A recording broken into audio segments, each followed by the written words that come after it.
Hey guys, it's Rebecca Overstat. I've had some people ask me to do videos on split ends and split ends for hair and how to check for them and that kind of thing. So I thought I would sit down and take the time, since my hair is still kind of drying, but it's natural.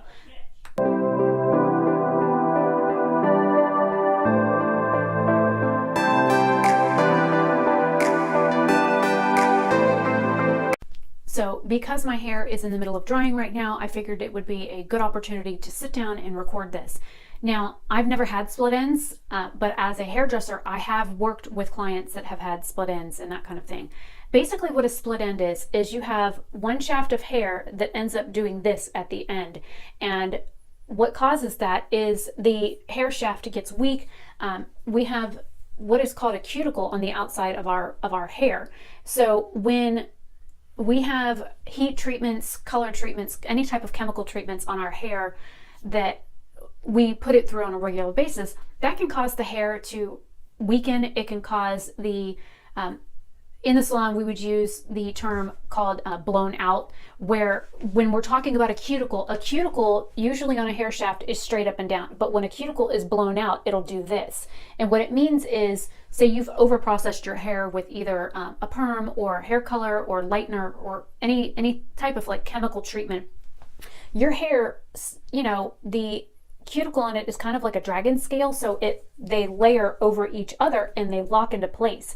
When your cuticle on your hair is blown out, you'll end up with like pieces that'll like flare up at the end. And if you look at a hair under the microscope, it literally looks, they're like kind of splayed. Instead of it being straight, it'll splay out, and that causes the hair to then get down into the mid shaft of the hair, because our hair has different you've got your core, and then you've got your mid shaft, and then you've got your cuticle.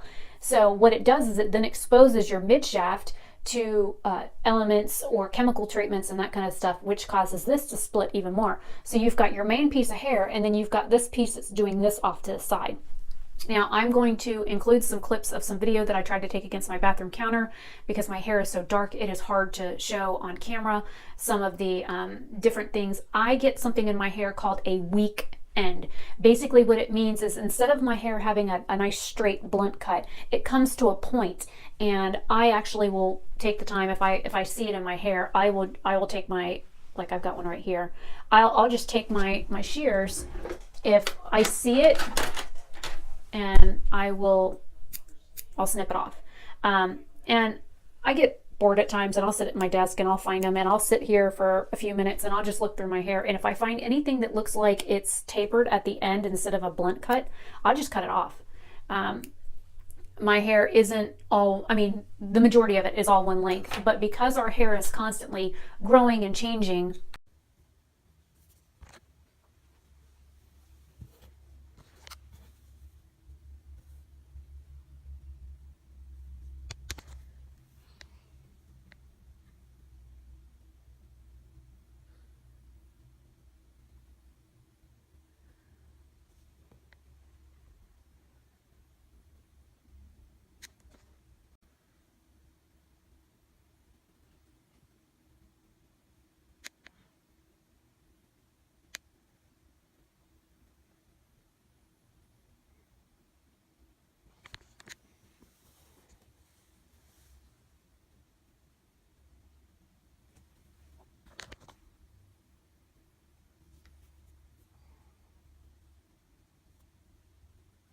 hey guys, it's Rebecca Overstat. So I just brushed my hair. I'm going to be getting a shower soon.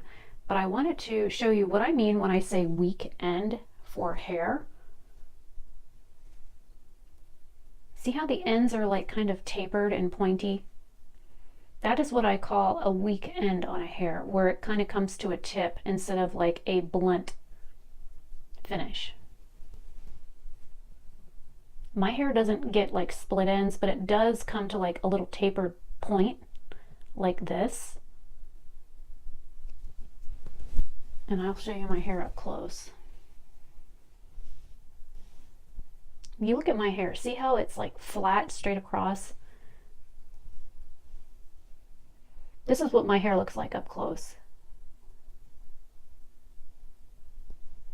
And then here's one that I would consider a weak end.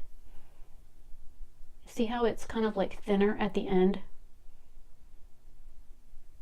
compared to these that are all straight across.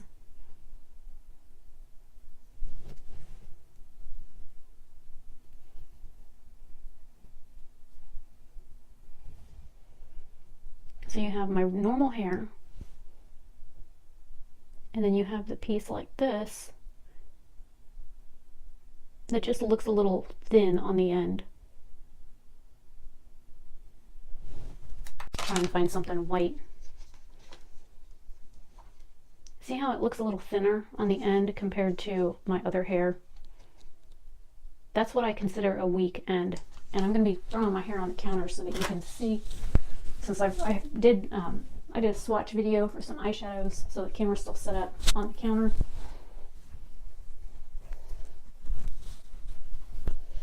And it's been 72 hours since I washed my hair.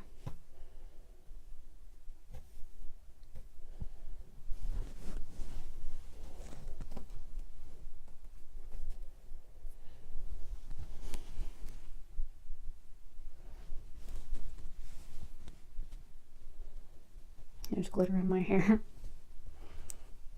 But if you look, I don't have any split ends. My hair is just really coarse in texture, so my hair doesn't ever get split ends.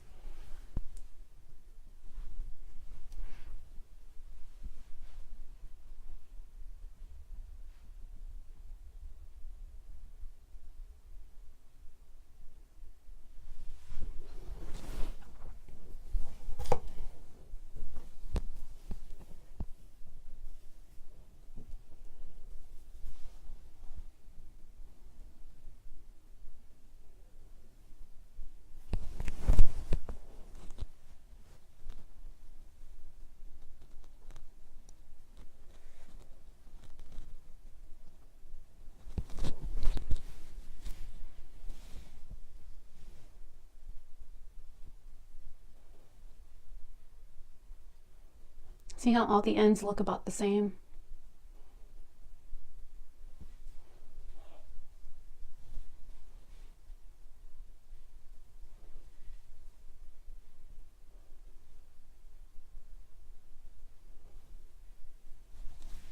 And falling out, and old hair falls out and new hair grows in, and that kind of thing. Or like if I brush my hair when it's wet and I snap a piece off, granted I'm still going to have the piece that's attached up here, but maybe halfway down the shaft it's a little shorter because I broke it at some point. My hair isn't like completely all one length, even though I don't have layers in my hair right now. So you know, people call it frizz, some people call it flyaways, that kind of thing. It's just the varying lengths of your hair. Now, in order to tell whether or not you have split ends, you just, I mean, if you can hold your hair, let me pull this section out. If you can hold a hair here and put it in front of your face and look at it, the easiest way to tell for split ends is if you can twist it. And of course, you know, any hair is going to have all these little like pieces and stuff that stick off of it. You're never going to find somebody that has perfect hair that doesn't have these little extra pieces that is hanging off, unless they're wearing a wig. And even then, you'll still find these little like shorter pieces throughout the shafts or the sections of the hair. So if you can take your hair and twist it and hold it up in front of your eyes and look at it to see the ends of your hair, you can tell whether or not the actual ends of your hair are either splitting or damaged enough that they're going to split. And it kind of looks like a finger's cuticle. Let me come closer. If you look, you can see how my finger has a little pick place right here. I did just cut all my nails off today, but my hands have been really dry and I haven't been using lotion as often as I needed to. So this little piece, that's kind of like what your hair does. I mean, both our skin and our hair and our nails are all made out of keratin. But when you get, say your hair is extra dry, or you've chemically processed it, or you've heat treated it, whether it's a curling iron, a flat iron, some type of wand that heats up, or even a blow dryer, that can cause hair to do this and dry out and kind of separate. So with split ends, there is no treatment for it. You can put conditioner on your hair. You can do like smoothing balms and that kind of thing. Even Redken makes a product called Extreme. It's called Anti-Snap. But it's kind of like taking a Band-Aid and putting it over my cuticle that's damaged. It's not going to do anything except for moisturize the skin around my fingernail that piece is still going to be detached from my finger. So the same goes for your hair. You're going to have the cuticle is going to be blown out, your midshaft is going to be exposed, and the hair is eventually going to split. And sometimes it can be a little split, sometimes it can split halfway up the shaft of the hair. You can get various lengths of breakage. So in order to combat people that have medium to fine hair or super fine hair, and I'm talking about the texture, the diameter of the hair itself being medium to very fine, because usually with coarse hair you don't find a lot of people that have coarse hair with a lot of split ends unless they've done extreme damage to it with heat and constant chemical treatments and that kind of thing. So what you should do is, on a regular basis, make sure you're getting a haircut. If you can't go every 4 weeks, that's fine. Go every 6 to 8 weeks. If you can't go every 8 weeks, make sure you're at least getting your hair trimmed every 2 to 3 months, and you need at least a ½ inch to an inch cut off every time. And what this does is it snips off the dead ends. Now, granted, everything that has grown out from our scalp to whatever we see is dead. Our hair is dead. The only thing that is living is what is currently inside of our scalp, where it has direct blood flow with the papillae. The papillae is what sits inside the follicle, and then you've got blood flow that goes to it, and you've got a little bulb at the end of your hair that is attached to that, and then that is, what feeds your hair nutrition that causes it to grow. So once it has left the barrier of the surface of our scalp, our hair is dead. Your hair isn't alive, that kind of thing. So once it's grown out of your head, it can get damaged by many things, whether it is environmental factors like free radicals or smog or heat or the sun. The UVA and the UVB rays can damage your hair if you're outside in the sun. That's how, like, my hair is like a little bit lighter down here because it's been exposed to the sun longer. And so it's caused my hair to lighten due to that. And of course, because my hair is dark, it pulls red when it's lightened by the sun, which is the usual case for most people that have dark hair. Dark hair is going to pull either orange or red when lightening it, and it goes the same if you're going to be using a chemical to lighten your hair as well. So getting a haircut on a regular basis, trying to keep moisturizing products in your hair. I don't care if you have oily hair, an oily scalp, you need to make sure that you are using some sort of moisturizer. They make gel moisturizers that are specific for people that have oily scalps. Kind of like when you think about skincare, you have nice, thick, luxurious, ultra-rich moisturizers for people like me that have ultra-dry skin, or they have these like gel or jelly-based moisturizers for people that have oily skin. No matter if you have oily skin or dry skin, we both need moisture, but it depends on the type of moisture. You don't want to give somebody my face cream that has oily skin, because all it's going to do is cause their skin to produce more oil. So they need something that's lightweight, that's going to soak right into the skin, that's going to be kind of like watery so that it absorbs better.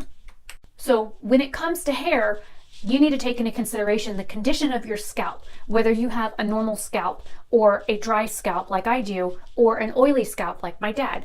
Now, there are certain products that we use, be it shampoos or conditioners, that can actually make the condition of our scalp worse. There are formaldehydes that are put into shampoos and conditioners that are used as preservatives. You've got sodium lauryl sulfate versus sodium lauryl sulfate. You have cetyl alcohols and stearic alcohols, a lot of different alcohols that are in shampoos and conditioners and styling products that can also cause your hair to dry out. So moisture is the key when it comes to making sure you combat split ends. Now, if you have any questions specific to what you can use on your hair, you can ask me questions down below or reach me on my social medias. I will go ahead and put a picture here of my Instagram and my Twitter. Feel free to direct message me there. I will also, my email is always in the description box. You can email me, you can DM me, you can comment. Send me like what kind of hair that you think you have, what kind of condition your scalp is, whether or not you have dry or normal or oily.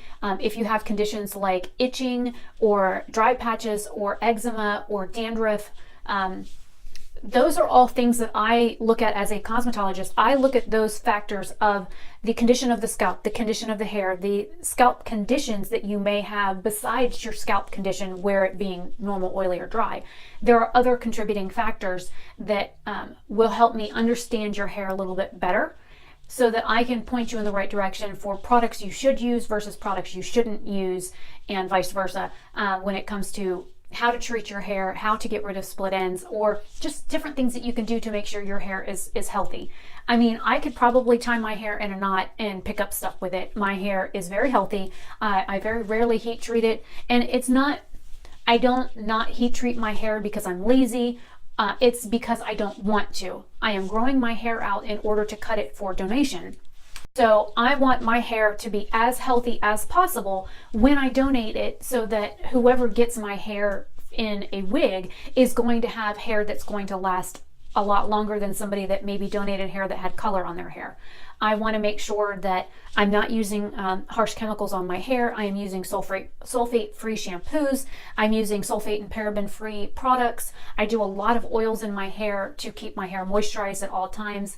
I do a lot of leave-in treatments and stuff like that. And I usually go 2 to 4 days without washing my hair so that it doesn't get dried out as easily.